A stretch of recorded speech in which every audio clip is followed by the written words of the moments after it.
Sa mga hindi nakapunta ng Honda Day, eto na ang vlog para sa inyo boys. Papakita ko sa inyo kung ano yung mga kaganapan at kamusta yung mga nakita natin mga sasakyan kahapon.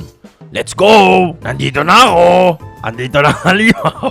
Ito nga pala si Bush, ang ating Honda Civic SIR na Passion Orange, at siya ang dadalhin natin ngayong araw para makitambay sa Honda Day, no, sa mga tropa natin. Hindi ko pa actually nagagawa ng full vlog ang sasakyan natin na to, yung panibago natin project car. So abangan nyo na lang sa vlogs natin boys sa YouTube kung ano ang mga pinagagawa natin dito kay Bush, no. So pangatlong SR na natin to boys. Nagsimula tayo sa color black.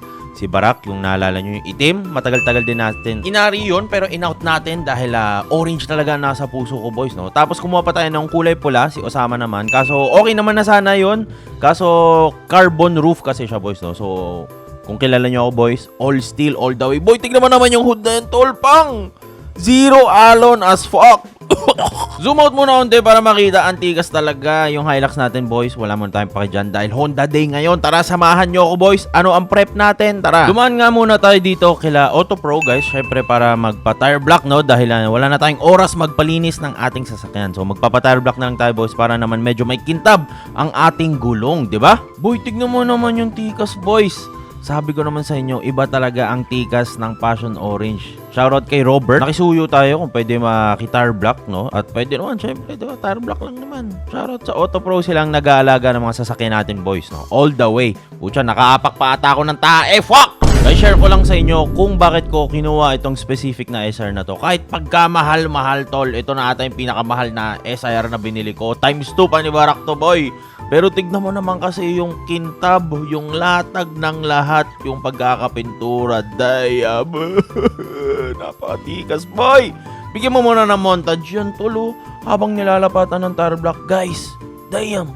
Isa sa mga pinaka-poging nakitang SIR ko talaga, tol. Kaya kahit sobrang mahal, tol, binaril na natin to. Sa mga nagtatanong pala ng tire setup natin, boys, tayo ay naka 205/50. 16s na Champiro boys, no? Sa detailed setup kung anong mga pinaglalagay natin kay Barak, abangan nyo na lang sa mga susunod na vlog boys, no? Dito nga ay iniwan ko na lang yung mating natin boys kasi nakaapak tayo ng tae. Sayang naman yung pinagbibili nating mga SIR matings, tol. Di pala SR to, parang Civic matings guys, no? Hindi ko alam kung bang SR talaga to. Let's go! Tire block lang ang baon sa bawat tambay. Let's go! Dito na ako! Ang Honda Day pala gaganapin ngayon dito sa Ayala Malls, Manila Bay. Tama ba yung pagkakasabi ko? Pero dito lang yan around boy sa Pasay, malapit sa MOA. At unang palapag palang tol, naglalabasan na agad ang mga madidiin na Honda City.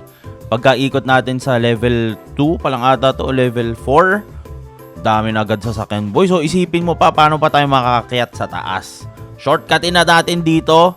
Dahil gusto ko na makakita ng mga matitikas na mga sasakyan. And for some reason, parang ipinagpala tayo ni Jesus Christ na magkaroon ng isang perfect parking kasama ang mga tropa natin sa Auto Pro. Pagang muntikan pa banggain, talaga naman magpapatawa pa si Rich Potato. Pang boys, tignan mo naman yung kinto boy. At ayun na nga, nakaparada na tayo sa ating spot. Maraming salamat nga pala sa patuloy na sumusuporta sa Rich Potato page guys. Ayan sa mga nagpa-picture sa atin. Salamat po sa inyong mga patuloy na suporta.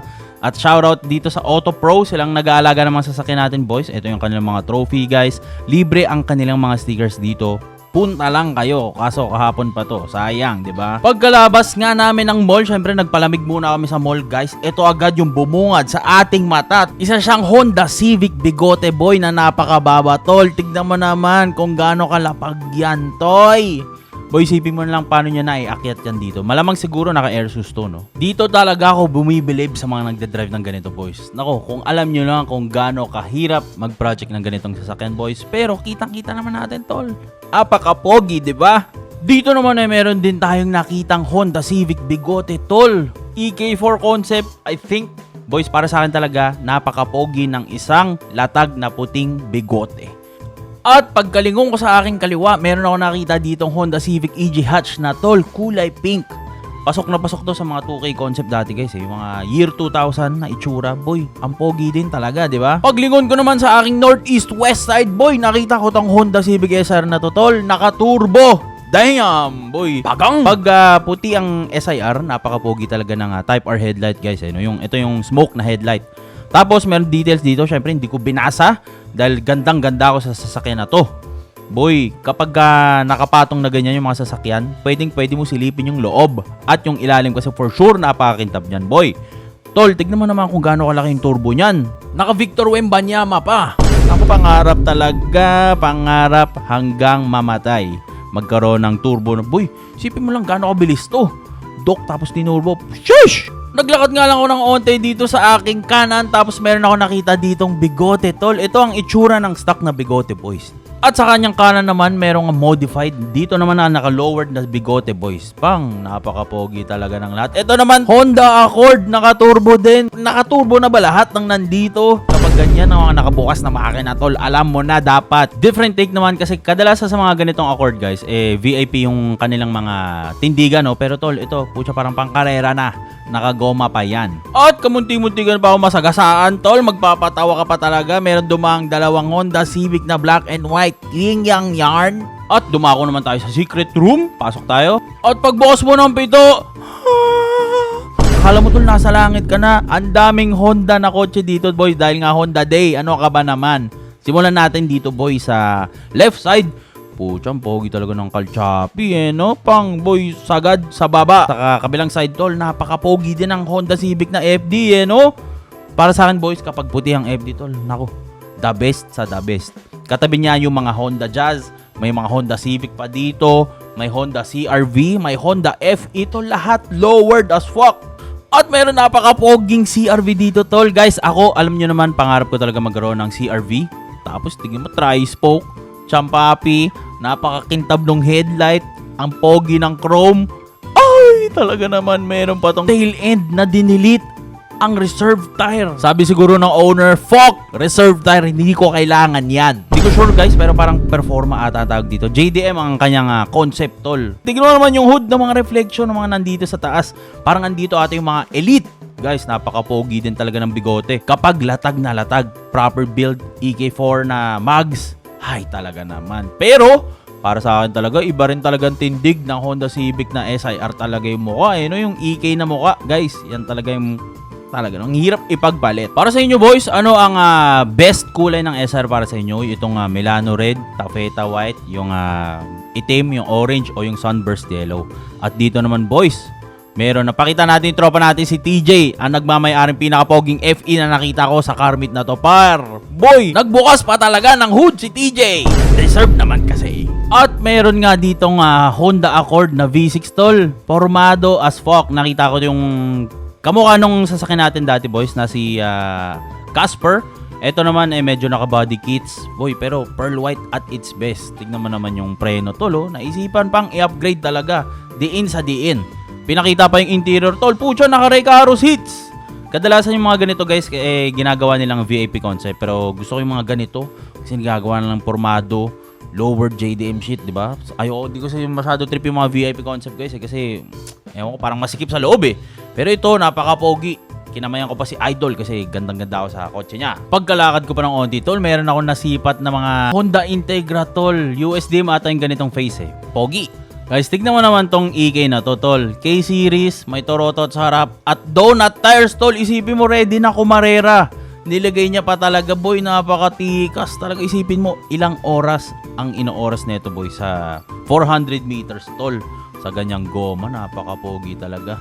Diin sa diin. Guys, parang naglalabasa na yung mga madidiin na EK dito, tol. Ito, parang nakakatakot na yung itsura nito. Ilang kaya ang tinatakbo nito sa 400 meters, tol? At boys, kung isa kang Honda fan, alam na alam natin kung ano ang sasakyan na to. Isa siyang Honda S2000, tol. Ito talaga yung combination ng mga gusto ko sa isang kotse. Top down, Honda, kaya natin ang maintenance, JDM, tol. Ay, nako talaga. Parang ito ata yung Honda of the night, maliban dun sa ESI na pumarada ng 2 hours, tol. Lahat ng hahanapin mo sa isang JDM goodie na kotse andito. Goma, mags, caliper, lahat na nandito sa kotse na to. Hindi pa ako actually nakadrive nito, boys, pero sana magkaroon tayo na ng ganitong sasakyan one day. Dito nga lumapit si Bossing SBK at si Boss Miko Visuals, isang mga kilalang mga photographer at videographer pagdating sa mundo ng car scene, boys. Kung gusto i-check out yung kanilang mga page, guys, makakita kayo ng mga pitik, pang-international. Lumapit sila kung pwede daw ba nilang ma-shoot si Bush, no? So, syempre, pwede tol. Wala namang bayad yan. Sa mga panahon na to, boys, dahanan ng pitigan ang lahat ng features ni Bush, no? So, lahat na ng mga kapintasan sa kotse ko, guys, makikita nyo na. Yung kotse natin, boys, hindi naman perfect siya, no? Syempre, may mga paint chips, may mga chip offs, at hindi naman perfect yung ating sasakyan. Like any other project car, guys. Pero kung ano mang meron sa sasakyan natin ngayon na si Bush, guys, masaya na ako. Yung mga paint chips, saka ko naisipin yan kasi as of now, pogi naman siya, no? Nakaka-proud lang din na binibidyo na yung baby natin. Nakita nyo yung turbo na SR kanina. Tol, dalawa na sila. Ito naman naka-K-Series, tol. Ay, napaka-pogi talaga, guys. Very fan ako talaga ng B-Series sa EK, pero kapag nakakita ko ng K-Series, tol, ay, talaga naman. At nakasakay na rin ako sa mga ganitong sasakyan, boys, mga K-Series, tol. Naku, hayop sa bilis. Parang nakabitek all the way, eh. Isang magandang factor kung bakit tayo pumupunta ng mga ganitong car meet, boys, syempre, nandyan na yung para supportahan natin yung mga tropa natin. Pero ang pinakahabol ko talaga dito, guys, makakita ng iba't ibang build, no? So, syempre, pwede makapagkwentuhan sa mga owners, boss, ano gamit mong offset dyan? Ilang spacer, ilang ng spacer yun nilagay mo sa sasakyan na yan. Syempre, hanapin mo, kunwari, meron kang FD. Diba? Hanapin mo yung sasakyan mo dun, tol, na gusto mong gayahin yung mags, kunwari. Tapos, di ba, makipag-usap ka. Connection na rin, guys, at syempre dagdag kaibigan. Kung mahilig ka nga sa Hot Wheels, boys, meron din silang booth dito, pero syempre wala na, tapos na yan, kahapon pa yan, boys. Sobrang daming collection dito ng mga Hot Wheel, guys. Imposibleng wala yung kotse mo dyan. Guys, nakita ko dito ng Honda Jazz na GK, tol, 17 sa ata. Naku, napaka-pogi din talaga, no? Tapos meron naman ditong Stream. Hindi ko alam, guys, hindi ko actually familiar kung anong kotse to, pero tol, ito yung mga gusto ko talaga, yung mga wagon na sasakyan, eh. At para bigyan kayo ng idea kung anong itsura ng happenings kahapon, boys, ito, sobrang daming sasakyan talaga. Meron ditong FL5, may mga Civic na sa gilid, may mga Sunburst, may Ortia, tol. Ito, pogi, Ortia na wagon. Dito naman may level 10 naman nagpa-park po siya. Ang gulo na lang lahat. Hindi ko na maintindihan saan ako titingin, boys. Sobrang daming Honda na mga sasakyan dito dahil nga Honda Day siya.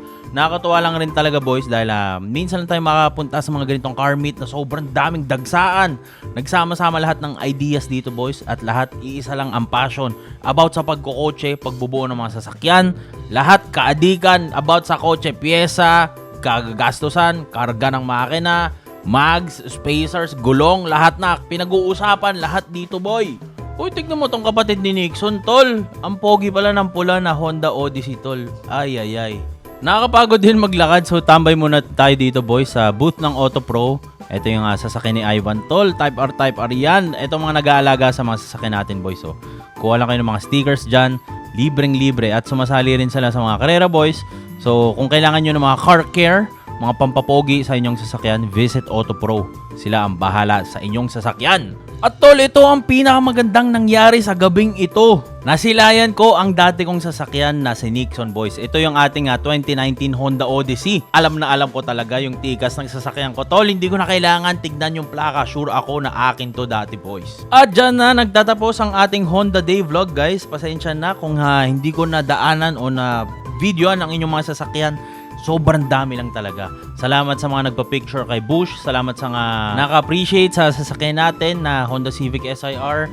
Maraming salamat sa inyo, boys, dahil kung hindi dahil sa inyo, ayoko na talaga mag-Civic, eh. Pero, giyang ako sa Civic ngayon, tol. Hindi ko alam kung bakit. Nakawala na tayo dati sa Honda Civic craze, boys. Pero bumili tayo ng ating sasakyan. Hindi ko alam kung bakit. Iba ata talaga ang tama ng Honda Civic SIR para sa atin. Maraming salamat, boys. Sana nag-enjoy kayo. Andito na ako!